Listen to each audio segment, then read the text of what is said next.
ladies and gentlemen, this is Christelle Martinette, and I'm here. It is the 23rd. I'm recording these, and I'll be uploading between the 23rd and the 24th of November. So it will be just in time for me to announce to those of you who celebrate Thanksgiving. Happy Thanksgiving, everybody in the United States.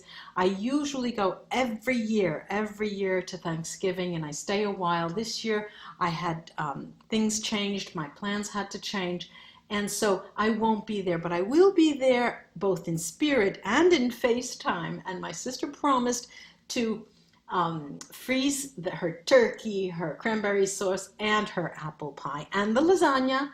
And I'll be seeing her the following week, the end of the month. And so I'm bound to be able to participate belatedly with the Thanksgiving. But I wanted to use this time just for a moment to talk about a few things, make a couple of announcements. As you all know, my readings and my soul therapy is what characterizes me, and that's the majority of my work. But I have recently started offering coaching. And what is this all about?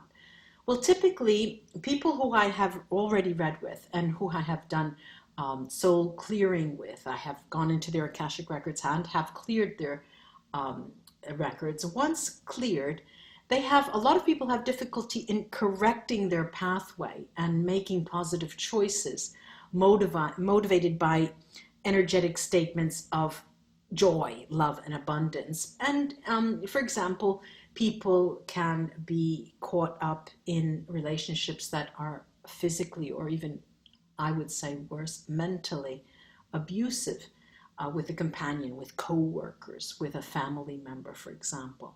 Well, the coaching program has this objective. The first, it spans typically a period of 6 weeks. It depends on each person, but typically it will be 6 weeks. And we get together and we work with first recognizing karmic patterns and addressing those. And then we work with personal responsibilities in relationships and in partnerships. Then we work with shifting those karmic patterns and adopting new energetic motivation for your own personal karmic operating system. Then we go into the money karma, and we shift money karma, trying to avoid karmic patterns that create financial disempowerment. And then we work with shifting relationship karma and addressing family relationships and karmic intentions and the energetic statement that drives your karma and your intentions concerning relationships. And last but not least, we address karmic expertise for health and well-being, and we talk about and discuss the karmic and energetic implications of diseases. And that starts the route to healing. So just wanted to mention that, and if you're interested, write me and we'll consult freely on that, and then we'll see what would be best for you. Now, off to the readings. Hi Gemini, this is Christelle Martinette, and I'm here with a reading for the month of December. I have here the Sexual Magic Tarot, and I have another tarot deck which is called the Impressionist Tarot, which is it's works of art of the Impressionist period school of painting that are represented in each tarot card. And then when I mix them up, I get a little here and a little here. I saw the tops. Okay, so this is the Sexual Magic Tarot first for you, Gemini, and for the month of December. I'll lay this spread first, and then I'll lay the other spread and show you the cards.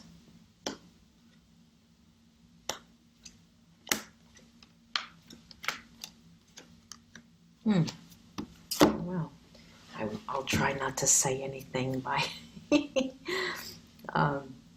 but there is a hermit here. I won't say anything until I show you, but there's also, okay, Gemini, let's see for you for September. This is September. I've said it in all the videos, instead of December, September. I don't know why, but this is definitely a reading for December. For Gemini.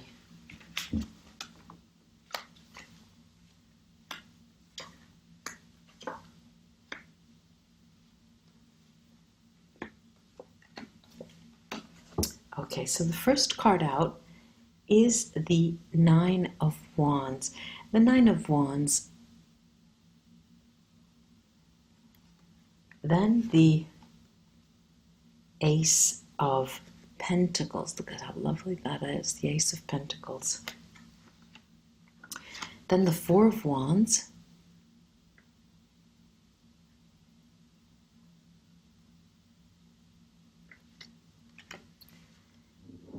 The Hermit card.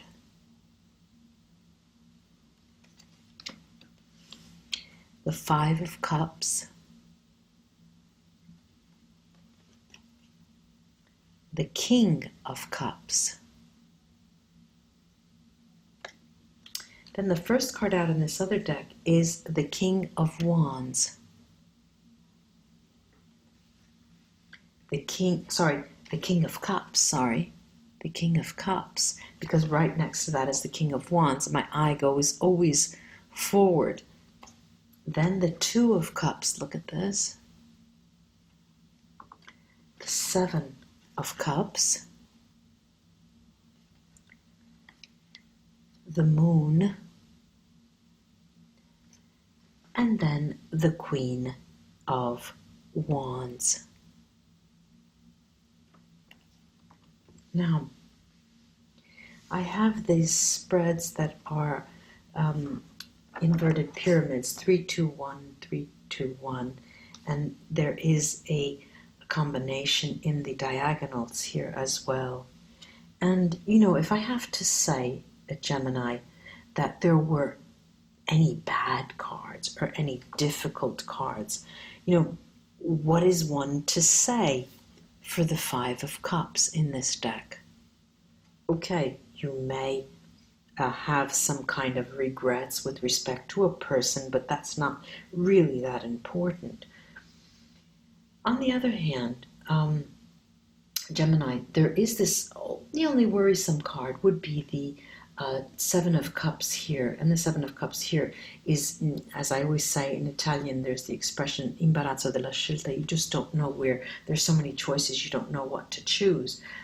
But my first choice will be to highlight the card of the Moon, because the Moon is always a card that sort of hides things, and the Moon is mirroring the Five of Pentacles, and they are both hinting at something. Let me take them together to see if I can get some more information.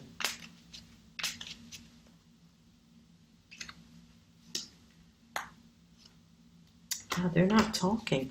Look, they are saying a bit, but not too much. There is the military card, which speaks of secretness, secrecy. And then there's the consoling surprise and the prison. So it seems that something you don't know will bring you actually a moment of pause, a moment of lightness, a moment of happiness.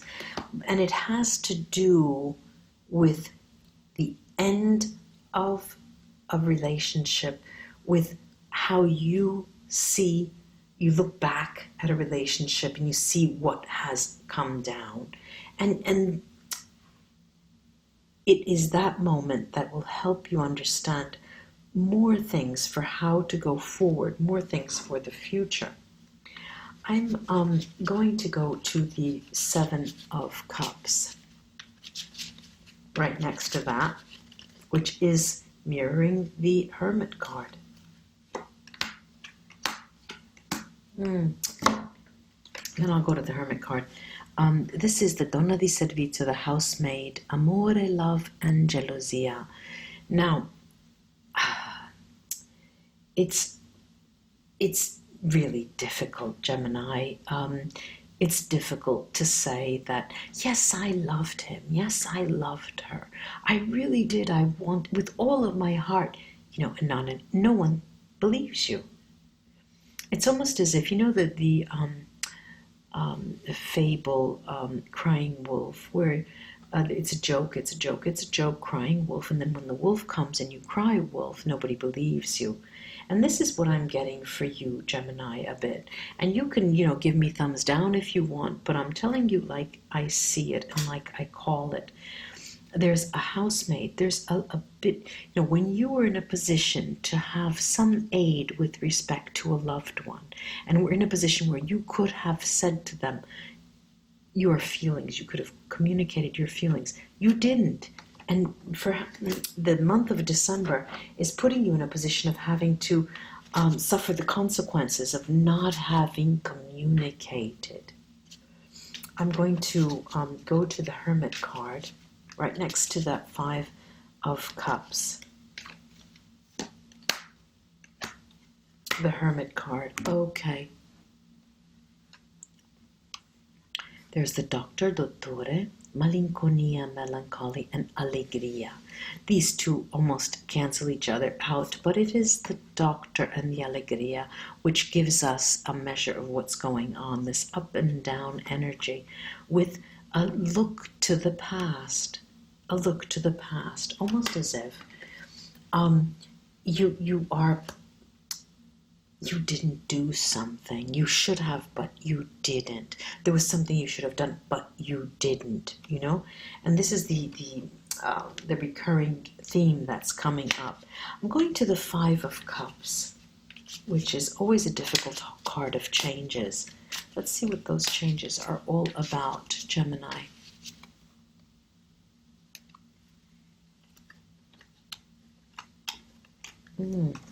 Well, you should have, but you didn't. And what was that? You should have interacted on a physical basis, but you didn't.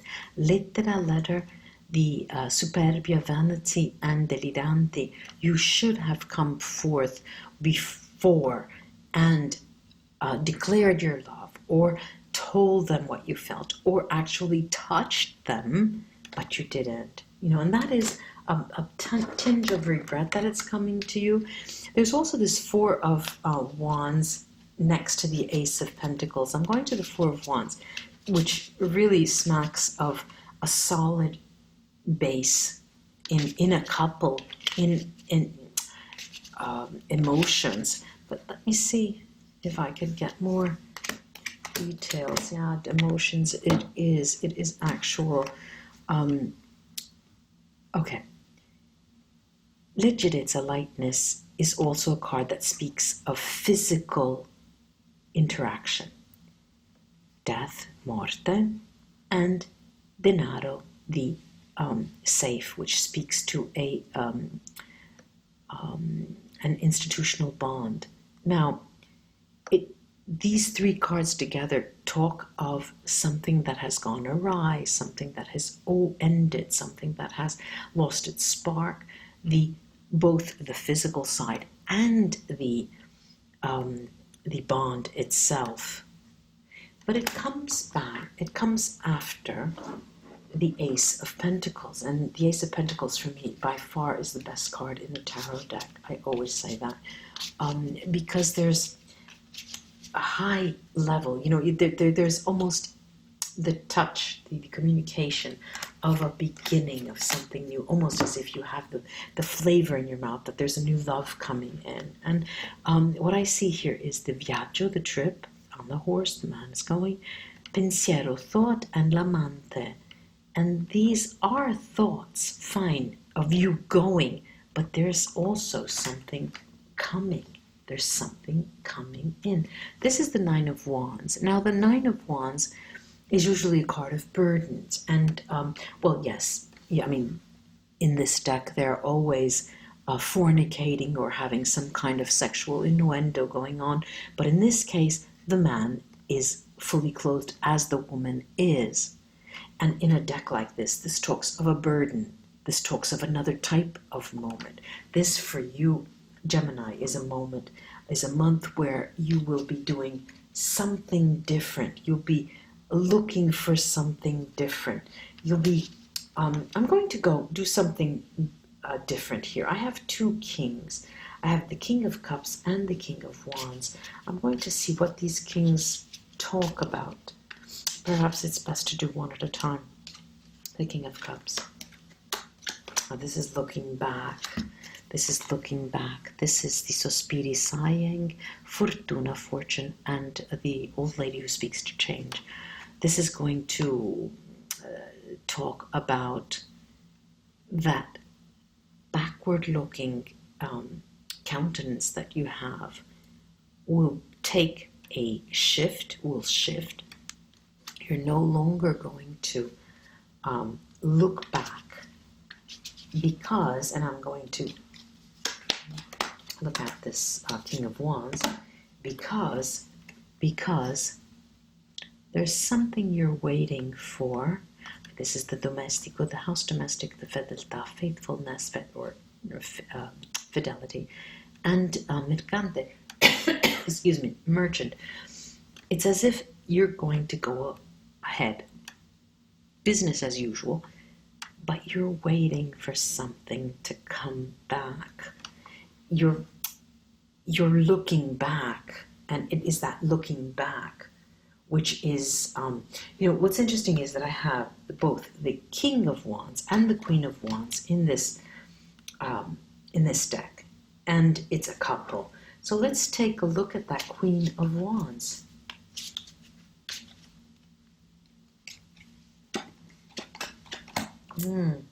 Yeah, there's trouble in the city here. There's hope, speranza, hope, ladro, the thief, and amica, the friend, harmony. You are in a crossroads.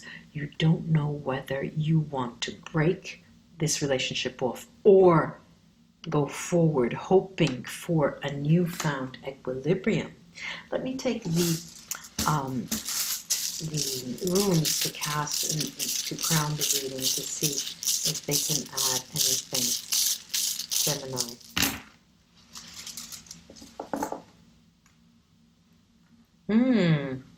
Nice, very nice, very, very, very nice, very nice. Okay, there is a couple is at stake, a union is at stake. This is clear by Manat's Merkstave, and you don't even see that coming, Peridrome Merkstave.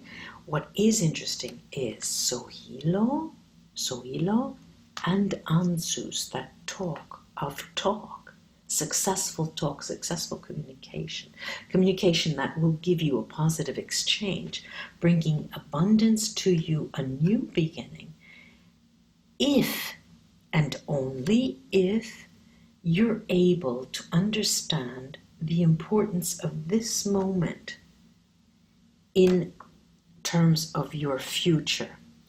If you're able to take a split-second decision in terms of cutting the roots that are, or the weeds, getting rid of the weeds, and planting new seeds, if you're able to do that and use your communication, your oral communication for this, there's going to be a new beginning, a new birth, both with that person, either with that person or another person.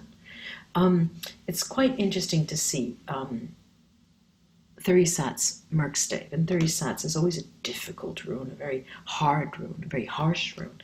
But here it's on over the Nine of Wands, which is also, you remember the two people, the man and woman, both enclosed in the tarot, the sexual magic deck, and the difficulty of not being able to communicate when our clothes are on, when the king is not naked.